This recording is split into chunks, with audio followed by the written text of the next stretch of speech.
Hello, I'm grateful to be here. Excited for this opportunity. I do want to start by saying, just making clear, I only really have my personal experience with the Army. I don't speak on behalf of the Army. I don't know enough about it to do that. But I am excited to share what I've learned, and some of the things that I've used and utilized and have benefited me from studying political science, and being in this department, and how it is applicable nowadays. I don't want to be a recruiter at all. I'm not good enough for that. I'm just here to share and hopefully answer some questions that you may or may not have, or shed some light on things you didn't understand previously.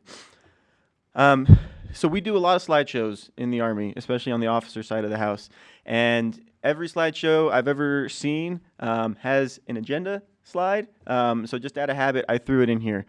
Just talking, showing what we're going to talk about real quick. So I'm going to introduce myself, and then give a very brief overview of the structure of the Army, to kind of just give some context of the things I'll be talking about. And then I'll share a little bit about my time in the Army so far and the things I've learned from it, and some of the experiences I've had. Then I want to transition a little bit into the Army and how it relates specifically to U.S. foreign policy, and particularly how the Army is an actor in foreign policy. And then I'll get into my future in the Army and some of the opportunities that I'm looking at, as well as some that are available to other people. There's, like Professor Barber said, there's a lot more involved in the Army than just shooting or even just warfare. So, starting with an introduction of myself. There we go. I'm Captain Davis Larkin. I was born and raised in Layton, Utah, where I lived all throughout my life until I graduated high school. At which point I went to West Point, New York for 2 years, where I went to college, before serving my mission in Los Angeles, California. Upon the completion of my mission, I came and transferred to BYU, where I participated in ROTC for 2 years, was on an ROTC scholarship. I was a part of the cannon crew, so all the people that do the push-ups on the football games, I was one of those guys. It's a blast.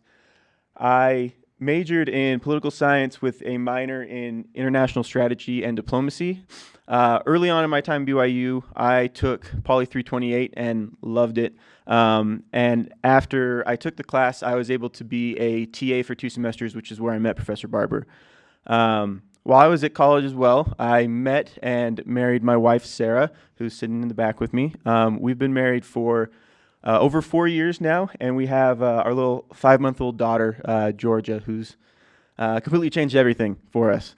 So I graduated in December of 2017, and upon my graduation, I received a commission from the Army. I commissioned as a second lieutenant, as basically everyone does, and I was in the armor branch, and I'll talk a little more about what that means. But basically, it means tanks. I was on tanks for 3.5 years, and now that I am a captain, I'm switching over to military intelligence, and again, I'll talk more about that. So after I commissioned, I moved to Fort Benning, Georgia, where I completed my basic officer leadership course, and learned about tanks. I was then stationed at Fort Hood for a little over 3 years, which we loved. I had some great experiences there. We learned to love Texas, and I don't know if anyone here is from Texas, but my wife and I commented a lot after living there that we understand a little more now why the people have the Texan flags up in their dorm rooms and everything. It is a nation unto itself. But we just recently moved to Fort Huachuca, Arizona. Actually, just this week, we just got our house there, and that's where I'm transitioning into military intelligence and starting some training there. So that's a little bit about me, and now there we go. I want to talk a little about Army structure, because it kind of paints a picture and provides a backdrop of everything else I'll talk about. Just a real brief understanding. And I know it's kind of the Army has a lot of weird words, weird language. So I've tried to compare it a little bit to the structure of a mission, which I feel is a little more common for the BYU population to understand. So the most basic unit in the Army is just a soldier, one soldier, which obviously is the equivalent to just a single missionary. Going from there, you move into the smallest group unit, which is a team. A team in any area of the military, any area of the Army, consists of about 2 to 4 soldiers with a team leader who's in charge. He's the responsible one, but still a soldier, an enlisted soldier. And this is the equivalent to a companionship, where you have your senior companion, but you're really working together to accomplish a single goal. Next, the next most basic structure is a platoon, which typically consists of about 16 to 40 soldiers, depending on what branch of the Army you're in. And this is the equivalent of a district. So from this unit and bigger in the Army, you'll see I've kind of got it with the there'll be 2 people up top, and that signifies the commanding officer, for lack of a better term, and his supporting NCO, his non-commissioned officer. So there's always a commissioned officer, like I am, who's in charge, and then his support person who's his NCO, who typically has a lot more experience, but you've got different responsibilities. But again, you're working together. But the efficacy, the results, everything that happens within, in this case, the platoon, is on that platoon leader, on that commissioned officer. So the next unit is a company, which typically is about 60 to 150 soldiers, consists of about 3 to 5 platoons, and is led by a captain with a first sergeant. And is basically the equivalent of a zone made up of multiple districts. You've got a company has multiple platoons. Then there's battalions. Battalions typically have 400 to around 1,000 soldiers, commanded by a lieutenant colonel and a command sergeant major as the officer in the NCO. And this is really typical to a mission. There's 3 to 5 platoons, just like there's multiple zones that make up a mission. And just like a mission, that's kind of your unit that you work with. You know your mission president really well, just like you know your battalion commander really well. But then as you get into the higher echelons, so in this case, the next is a brigade. You're still in the same chain of command, the same people, but you don't work as much with or know as well the people in the brigade, just like in area in mission. So you never really work with the area presidency unless you're a mission president. Same idea here, where you're working with these people, you kind of know who they are, but it's a broader scale that you're not as interacting with them as frequently. Then from a brigade, the last unit that I want to talk about is a division, and this one takes a minute because there's a lot of people in it. But a division is typically commanded by a 2-star general, and consists of anywhere from 7,000 to 22,000 soldiers, depending on what type of division it is. There are 18 divisions in the Army right now that are active. There's been a lot more and a lot fewer, depending on the needs of the Army. But so 18 divisions, approximately 500,000 people active duty in the Army. So that doesn't count reserves, that doesn't count the Air Force or Navy or anything like that. It's just active duty in the Army. And the senior leadership doesn't stop here. In the Army, it goes up. So it gets to the point where there's two sides. You have the military side, where the Army is commanded by the Chief of Staff of the Army and the Commander of the Joint Chiefs. So those are both 4-star generals, or the Commander of the Joint Chiefs can be from the Navy or the Air Force as well. And on the civilian side, you have Secretary of the Army, Secretary of Defense, and then the President of the United States, who is literally the Commander-in-Chief. He commands us.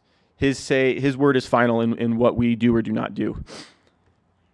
And this structure that we have, from individual soldier all the way up to divisions, is for a very particular reason. Everyone has that single commanding officer who's in charge. And among other things, what that does is that tells us who is responsible. So if something happens within the division, within a brigade, a battalion, whatever it is, they know who to go talk to. They go talk to that commanding officer. And let's say me as a platoon leader, I have a soldier who has an issue. Something happens that requires higher authority, higher assistance. Even in some cases, it does go up, if it's serious enough, to a division. It doesn't have to weave through this massive train. It just goes from me as the platoon leader up to my company commander, to the battalion commander, so on, to the division commander. So instead of taking weeks, there's only 5 steps it needs to take from commander to commander to commander. So that makes things much more simple and easy to work with, and just effective overall. And just talking about the, let's see if this is,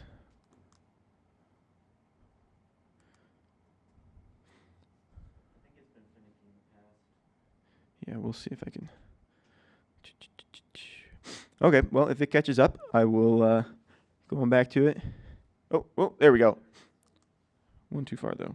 Okay, so branches of the Army. So we've talked a little bit about the officer side and the enlisted side, and how they work together. But now that all changes depending on what branch of the Army you're in. Now, everyone, when they think of the Army, they tend to think of the infantry. Infantry is the boots on the ground, the Joes that have the guns walking in, they're holding ground. They're living in the sand and the mud and doing everything that you've ever seen in every war movie ever. But there's a lot more to it than that. So infantry is what's called a combat arms branch, the ones that are actually kicking in the doors and doing the physical fighting. There's 3 other branches that are typically considered combat arms. And that's armor, which I was a member of, tanks and scouts and reconnaissance. Field artillery, which is things like howitzers and indirect fire, and then aviation, which in the Army typically means helicopters. A lot of people don't know there are actually a lot of helicopters in the Army. But this is just the combat side of the house. And they're the ones that, while they're generally understood, people typically can figure out what that means and can connect them with the Army. There's a lot more. So typically we consider there's about 17 basic branches of the Army. Oh, too much. So you've got the 4 combat arms and then 13 others that are support branches. And they're here to provide protection. They make the Army effective and self-sufficient. They provide protection, they build infrastructure, they are ensuring communication is possible and encrypted and protected, and they perform long-term logistical support. So it's not just me and my tank with the ammo and the fuel that I have, but there's other people making sure that we have security around us. There's other people making sure that there's not going to be a chemical attack, or that if there is, we can react to it. There's people making sure that I get paid. People making sure that I get more fuel and I get more ammo when I need, and that our communication between is reliable and safe. So there's all these different groups working together to accomplish whatever the mission may be. And that is the basic overview and structure of the Army. And now I want to take a little time to talk about my specific time in the Army, my time as a lieutenant in the armor world. So I started as a second lieutenant, and as a second lieutenant, I was able to be a platoon leader. So I was in charge of, typically, it fluctuated a little bit, but I was in charge of about 20 soldiers, and I had 5 tanks under my purview. And my responsibility as a platoon leader was to ensure the combat readiness of everyone and everything. So not just those 5 tanks, but every piece of equipment on those tanks, all of our radios, all of our other weapons, making sure that everything was ready to go. And the most important job of an officer is that we're the ones that make the decisions. So we take advice from the NCOs, from our partners that we work with there, but ultimately the success or failure falls upon the officer. And so there's a lot of heavy thinking and decision making that goes into that. But I was a platoon leader for 15 months, and I absolutely loved it. It was wow.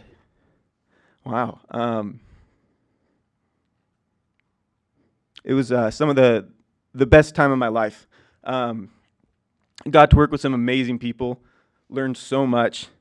Part of what we do is we plan and we execute training, and we got to do that in a lot of different scenarios.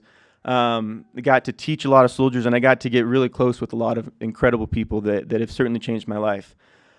But definitely the best part and the most fun, and everyone likes to ask the most about, is actually being on the tanks. So a tank has a crew of 4 people, which there's a driver who sits in the front of the tank right here. And then there's, in the turret, there's a loader, a gunner, and the tank commander. And so I got to serve as the tank commander. And the 4 of you are working together to make this 72-ton beast do what it can. It has a max effective range of about 3,500 meters. And the goal is to destroy whatever is in front of you with one shot. And it's pretty incredible to get to do. It's a lot of fun. It's all about teamwork. So you get in there. I'm in a lieutenant, as a commissioned officer, and then I have privates and a sergeant as my crew. But the rank kind of goes out the window because you have to work so closely together. So here you can see the loader taking a round out of the honeycomb in the ready rack and putting it into the gun tube. From that point, the gunner will find his target. He'll identify it. And then me as the TC, I will confirm it. The gunner will then fire on the target. And I will watch. This is the sight I see to see if it's a target, if it's hit, and if it's destroyed. We also have thermal vision, so you can see a little more clearly. And this is actually a really cool shot because this was the last time I got to be on a tank. And normally we have significantly less expensive training rounds that are just like, it's just you're throwing a rock at something to see if you can hit. It has the same ballistics and everything. But this was an actual training round we got to shoot. So there's a lot of different capabilities with the tanks. This is called a multi-purpose anti-tank round that we fired, and we had a target simulating a helicopter, and it has the capability of getting put into what's called air mode, where it, instead of hitting directly the target, it senses when it's within a certain radius and then explodes so that the shrapnel can hit the airborne target, since they're a lot harder to hit. So that's the most fun job I've ever had, was just getting to go out on a tank and getting paid to go shoot thousands of dollars worth of missiles. It was amazing. After my time as a platoon leader, I spent 15 months as a company executive officer, which is commonly referred to as an XO. And as an XO, my job was to oversee the maintenance and property of an entire company. So we had 3 tank platoons in this company. We had 14 tanks. And that came out to be around $70 million worth of equipment that was on my company commander's hand receipt that he signed for, and then I was kind of in charge of to making sure everything was there that was supposed to be. If it was broken, I made sure we knew what was broken. Nothing was out of date. So part of that was, over those 15 months, I turned in, through the processes we have, over $500,000 worth of equipment that was either broken or outdated, and made sure that we got replacement for that. So you get some big numbers of dollars that you're working with as an XO. And I also coordinate with other companies in our battalion to make sure that we have everything that we need, they have everything they need for mission success. So if we're going out to the field, or someone's going out to a range and we need this but they need that, we coordinate with that, and that's the job of an XO. And the skills I learned here at BYU in this department were invaluable during my time as a lieutenant here. A lot of times there was large groups of data that needed to be analyzed, and I 100% fell back on what I learned in 328 to look at that data, to know what needed to happen, to make suggestions, to make decisions. I was also able to use, again, I minored in international strategy and diplomacy, and we had some opportunities where I was able to recognize some of the typical diplomacy practices and the how we as the Army were enacting the United States foreign policy, and I'll talk about that in just a minute. I did want to share one last thing. So as an XO, I also got to have a crew and be on a tank, and so that's me and my crew, my driver, my loader, and my gunner, and it was phenomenal. Love being with them. And one of the big traditions in the tank world is, after you qualify on your tank, so you prove that you and your crew are proficient enough to man a tank and to use it in combat, you get to name your tank. And so I obviously am a BYU grad. I'm a member of the church. My loader was Private Kyson McBride. He went to Southern Utah University. He's now a specialist in the Army, also a member of the church, returned missionary. So I knew the other rule is that the name of your tank has to start with the same letter of whatever company you're in. So we were in Bravo Company, B. So I knew that the only possible name we could name the tank with two members of the Church of Jesus Christ of Latter-day Saints was Brother Brigham. So we got to stencil that on our tank. It actually got a lot of attention. We had a congressional delegation come through our motor pool once, and they had some questions, but our battalion commander was able to explain the situation, so it was okay. Okay. So now, I want to talk a little about the Army and U.S. foreign policy. And I want to use the example of the Baltics and how it kind of relates there. So this is the Baltics and the surrounding area of Eastern Europe. We have obviously Russia, and it's basically its close ally Belarus, who tends to do whatever Moscow says. We also have Kaliningrad, which is a semi-exclave of Russia. So it's not its own country. It is a part of Russia, but it is physically separated from Russia by Latvia, Lithuania, and Poland. And Kaliningrad is a pretty significant place for Russia.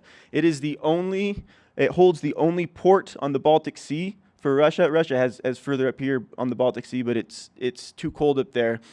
The only port in the Baltic Sea that is ice-free year-round. They also are home to the most modern jets in the Russian Air Force. There was even some jets with advanced ballistic missiles that were spotted in Kaliningrad last week, and it houses over 200,000 Russian troops. The problem is, for Russia, is that Estonia, Latvia, Lithuania, and Poland are all members of NATO. And so they are cut off from Kaliningrad, cut off from that port, and that adds some significance to this little part right here. So this is the border, the Poland and Lithuanian border, which is known as the Suwalki Gap. That gap is about 60 miles long. It's terrain that is typically flat and open, very easily defendable, especially with lots of heavy artillery, which Russia has in abundance and uses their artillery very, very well. And it's the only thing that's stopping the Baltic states from being completely cut off from the rest of NATO. Just this tiny little 60-mile gap, and completely surrounded by Russia and its allies. And since Russia took Crimea back in 2014, a lot of focus has been placed on this little gap by the State Department, by the Department of Defense, thinking and planning about what would we do if something were to happen here. And it would be the staging area. Right along that gap is where the NATO forces from multiple countries would align if anything were to happen in the Baltics, and where we would start the counteroffensive from. So talking a little bit more about the Baltic states. So again, Estonia, Latvia, and Lithuania, they were former Soviet republics of the Soviet Union until 1991. However, the United States never recognized the forcible incorporation that the Soviet Union placed upon them. And so they don't really see them as a former Soviet satellite. Between the three countries, there's over 200,000 NATO troops. And having these countries here shortens the distance between the nearest NATO border and Moscow from 2,000 kilometers to 800 kilometers. And anyone who's looked at World War II or looked at Napoleon and his conquest knows that trying to slog through Russia to get to Moscow is never a good time. So you want that distance to be as short as possible. And so it's pretty significant decrease in distance by having the Baltics.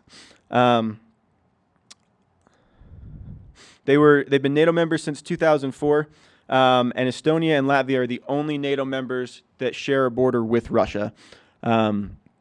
Even Finland and Sweden, which are very far north and really don't do anything with Russia, we have not allowed into NATO, partly because of the reactions that Russia would take.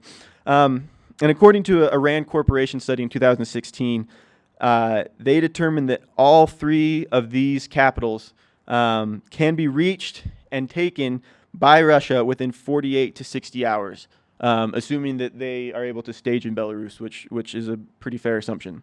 So in 2002, before NATO, or before the Baltic states became NATO members, President George W. Bush was in Vilnius, and he spoke to a crowd outside Vilnius, which is the capital of Lithuania, outside the city hall. And it says, anyone who would choose Lithuania as an enemy has also made an enemy of the United States. So with this statement that the United States is held too true, with the focus of on the Suwalki Gap, this is what the Rand Corporation said following that study that they completed. With such a rapid defeat, that 48 to 60 hours would leave NATO with a limited number of options, all of them bad. So they could do that counteroffensive that starts at the Suwalki Gap, which would be horrible because it's so well defended. It would be very, very costly in both equipment and lives. They could escalate to a full-blown war, which was what the entire Cold War was really trying to avoid. Or we could concede and give the Baltics back to Russia, at least temporarily, which would have pretty disastrous consequences not only for NATO, but obviously for the Baltics themselves and the people living there. So, as explained by the U.S. Department of State, in fiscal year 2019, the United States provided Lithuania, the southernmost Baltic state, with approximately $88 million in security assistance to help Lithuania develop defensive capabilities, increase the NATO interoperability of its forces, and educate its military officers. One of the major things that this led to, what it looked like, was what is now called Camp Agvile. So this is approximately an hour northeast of Vilnius in a little farming town, tiny little village in Lithuania. And so it's an existing Lithuanian training area that has barracks, and it's where they train their new soldiers. Like when we do our basic training here, this is where a large portion of the Lithuanian soldiers conduct their basic training. They built containerized housing units and offices, which are right here. These are the housing units. These are the offices, as well as a motor pool, which was nothing more than a big concrete pad where tanks can be parked and other vehicles, to support 500 soldiers and their equipment. And they created a 10,000 meter firing range, which starts right here and moves all the way up for some fire as well as some maneuver opportunities. Range for tracked vehicles and spending over $1 million on a tower at the base of the range to conduct the operations there, as well as a shoot house, which is right up here for where live fires can take place. So the infantry guys with their rifles can go in and learn how to clear a building properly. So the only thing that was left after they did all this was they needed someone to occupy it. And this is where they brought in 19 Cav, a unit based out of Fort Hood, a unit that I went to. This was my unit, and back in 2019, we were the first unit to be sent to Lithuania. It's the closest an Army unit has been to Russia in decades, and we were under 7 miles from the Belarusian border. So we were, let's see. We took our equipment off of trains, and to get to the camp from the train, the only route we had was through a neighborhood. So this is me driving my tank in a convoy through a neighborhood, and it was pretty remarkable seeing the people. There were a lot of mixed reactions. There were some younger families in particular that were really excited and happy to see us and would come out and wave. But the older generation who grew up in Russia-controlled Lithuania and still largely see themselves as Russian were not happy about this. I will never forget driving and looking over to my left and seeing this stone fence, and this elderly woman, must have been in her 80s, standing right behind the fence with her head poking over it and lifting her hand up and shaking her fist at me. So it was just fascinating to see the differences in the perspectives of the local people. But that's what we started with, was getting tanks, getting equipment there. This is the range. There's very little land or very little out there, just wide open space, and there's even less now because they were taking trees down the whole time we were there. This is that CHU, the containerized housing unit that we stayed in. Literally picture a shipping container, 10 foot by 10 foot by 40 feet long. We fit 2 to 4 people in there. This was my little portion. I was lucky enough to just have one roommate who was on the other half. So this is what I lived in for 10 months while I was in Lithuania. No bathroom, obviously. You go out, you have to walk outside in the snow to be able to go to the bathroom, go shower, do whatever you need to do. So this is what we did for 10 months. And we had a lot of different goals while we were there.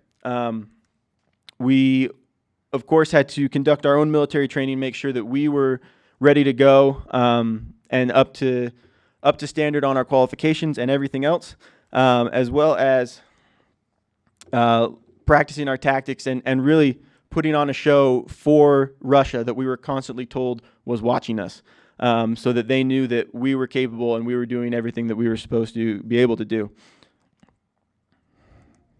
We also did a lot of interacting with the local communities. We had, through the embassy, we were able to volunteer at local schools.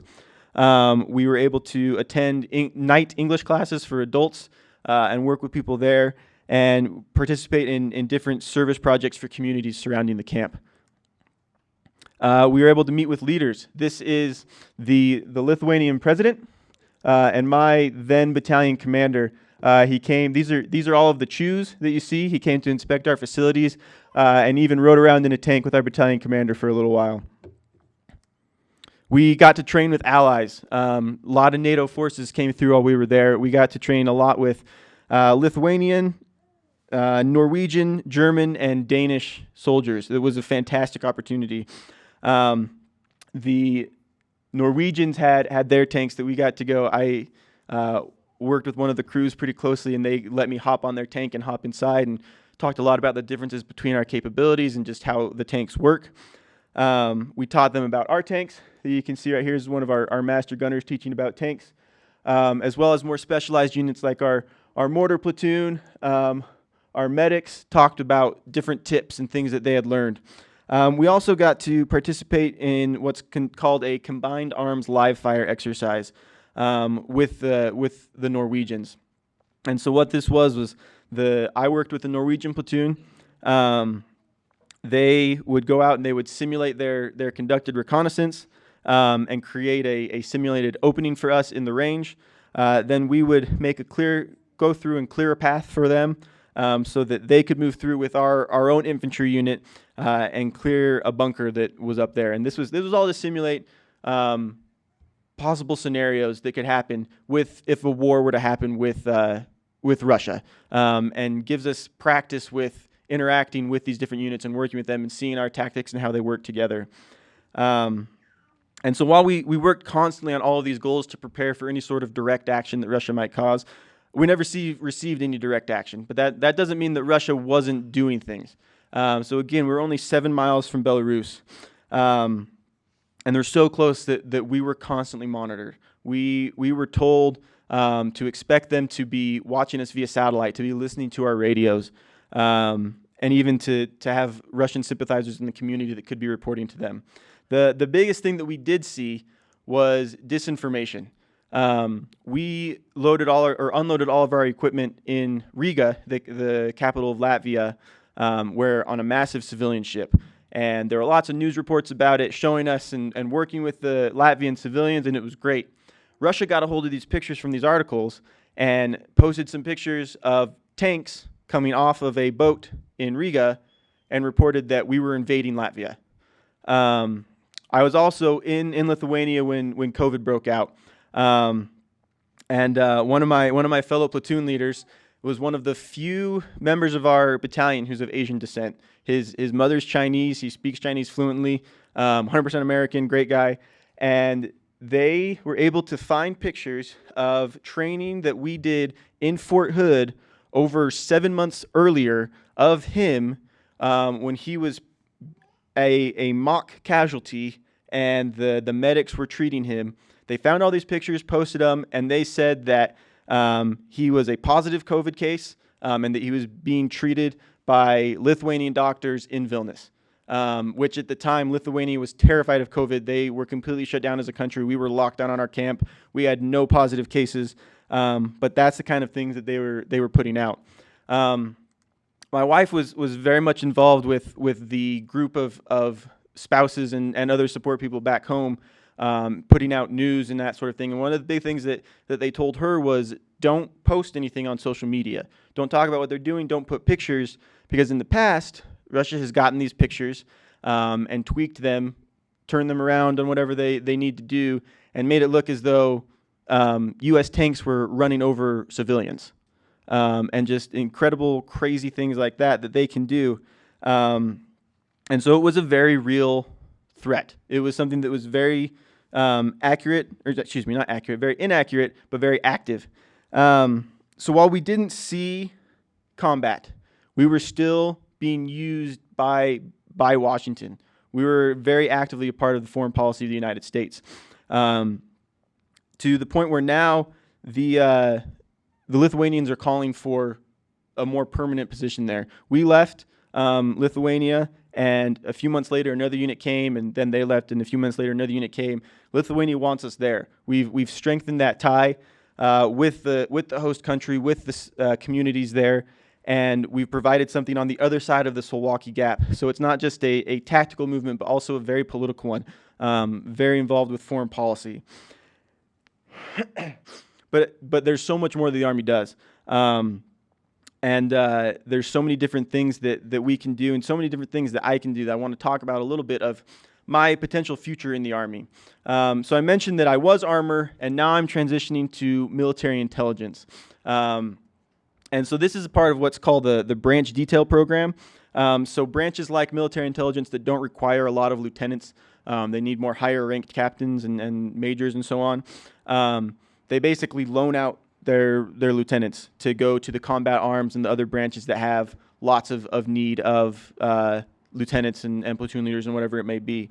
And so I volunteered for this, and I loved it because it not only gave me the opportunity to work with tanks, but it allowed me to now have a different perspective as I go into military intelligence, where I'll be able to be a company commander, work with those 100 some odd soldiers, and then I can go into different concentrations such as counterintelligence, geospatial intelligence, all sorts of different things. And I can stay, I can work in the intelligence community for the rest of my career, or I can take all sorts of different routes, or even a more Poly 328 statistically inspired one. I loved 328. I love statistics, and so I have looked at all sorts of different opportunities that exist in the Army to work with statistics. So the first is what's called the functional area, which is basically where you step away from your branch and you're in a more specialized, more technical field. So they have a statistically based one that's called Functional Area 49, Operations Research and Systems Analysis, where you basically, for higher echelons, for divisions and above, you do statistical analysis of trainings, of potential risks, of all sorts of different opportunities. Anything. If you haven't taken 328 yet, you will learn that statistics can honestly tell you anything that may or may not happen. Going to be an instructor at the United States Military Academy, where I could go, you apply as a department of your choosing, earn a master's degree, which for me would, again, be statistics, and then spend 3 to 4 years teaching. That's not just statistics. They have a political science department there. You can teach in that department. Or getting out of the Army, using the post 9/11 GI Bill, and again, getting a master's of statistics. Great opportunities that, whether in or out of the Army, that this department has given me, that the Army is affording me in the future. And it's something that I honestly would not have thought that this degree would have been as useful as it has been in the Army in particular. But I'm grateful again for all that I've done. Grateful to have been here and spoken with you all. Thank you, and I'm open now to any questions that you may have.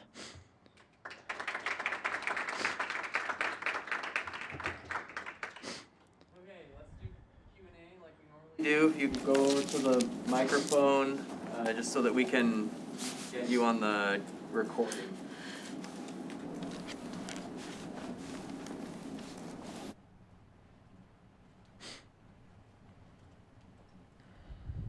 Hi, my name is Jacob Mon. No one else got up, so I thought I would start. 2 questions. One, kind of more of a silly question. When you drove your tanks down the road, did that wreck the road, out of curiosity? So it didn't wreck the road at all. We Okay. did have one incident where someone took a corner too tightly and it broke off a little bit of a curb, and that ended up actually being a really big deal. The local community and especially the local government was pretty upset. And so they ended up working out where it came out of our unit funds and we paid to fix this like that big chunk out of a curb. Gotcha. But yeah, other than that, no, we were told to be super careful not to do anything like that again. Okay, gotcha. Okay, and then the second question: when your unit got moved into Lithuania, you mentioned that Russia was basically keeping you under constant surveillance. Did they do anything else, like move troops or anything along those lines? So not to our knowledge. I don't think so. I feel like that's something we would have known about. But there was those 2 examples I gave. There was more. There was a lot of disinformation being put out by the Russian government instead of the direct kind of contact or direct action that probably would have warranted more of a response from us. So nothing like that. Just a lot of the disinformation. Gotcha. Thank you. Thank you. I appreciate a lot of the background. A lot of that's really interesting. I think most Americans, I mean, myself included, don't know a lot of this kind of fundamental structure of the Army. But could you just talk a little bit more about kind of your professional path and where you see yourself ending up? Like, do you plan on lifelong service in the Army, or what does that look like?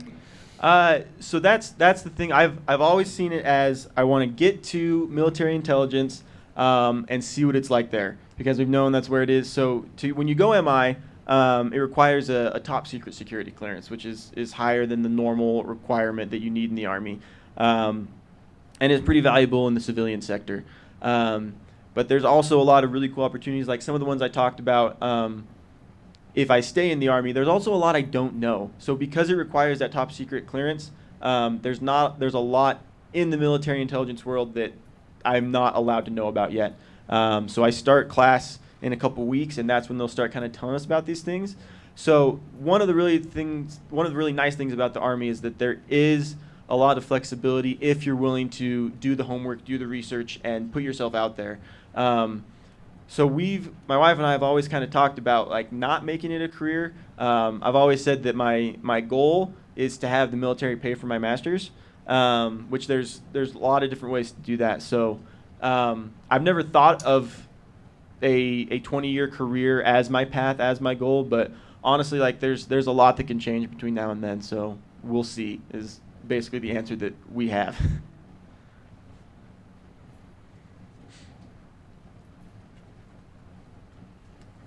I know this is a really broad question, but if you had to give just like a super like Cliff Note summary of like what are some pros to a career in the Army and like any cons to like why would you or would you not recommend a career going into the Army?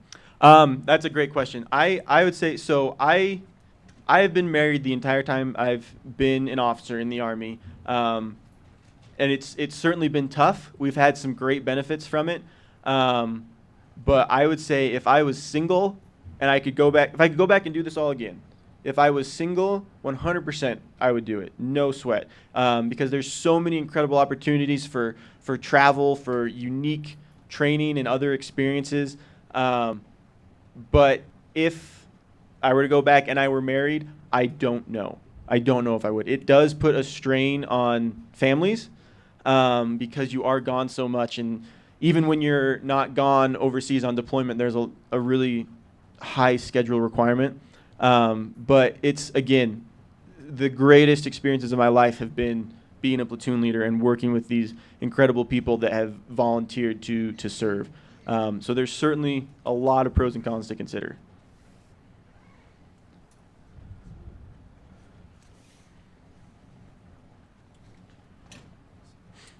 Hi, just one last question. Maybe you haven't thought, again, like you said, this far down the line, but just getting out of the military, like in the future, maybe just a couple options that you've like considered, like if I was going to work in the private sector, I'd want to be like maybe here or there, or maybe some people that have transferred out of the military. Yeah. So again, that goes to if I want to continue with the statistical work, I would get out, I'd go get my master's using my GI Bill and go work as a statistician for some company. That's one route. The other route is if I want to stay more in the intelligence community. They work a lot with all the 3-letter agencies in DC. So get out and go use my top secret security clearance I already have to go work with the FBI, work with the NSA or one of those agencies. Those are kind of the 2 routes I'm looking at right now, long term, if I were to get out. I think we're out of time. Thank you again so much. Thank you.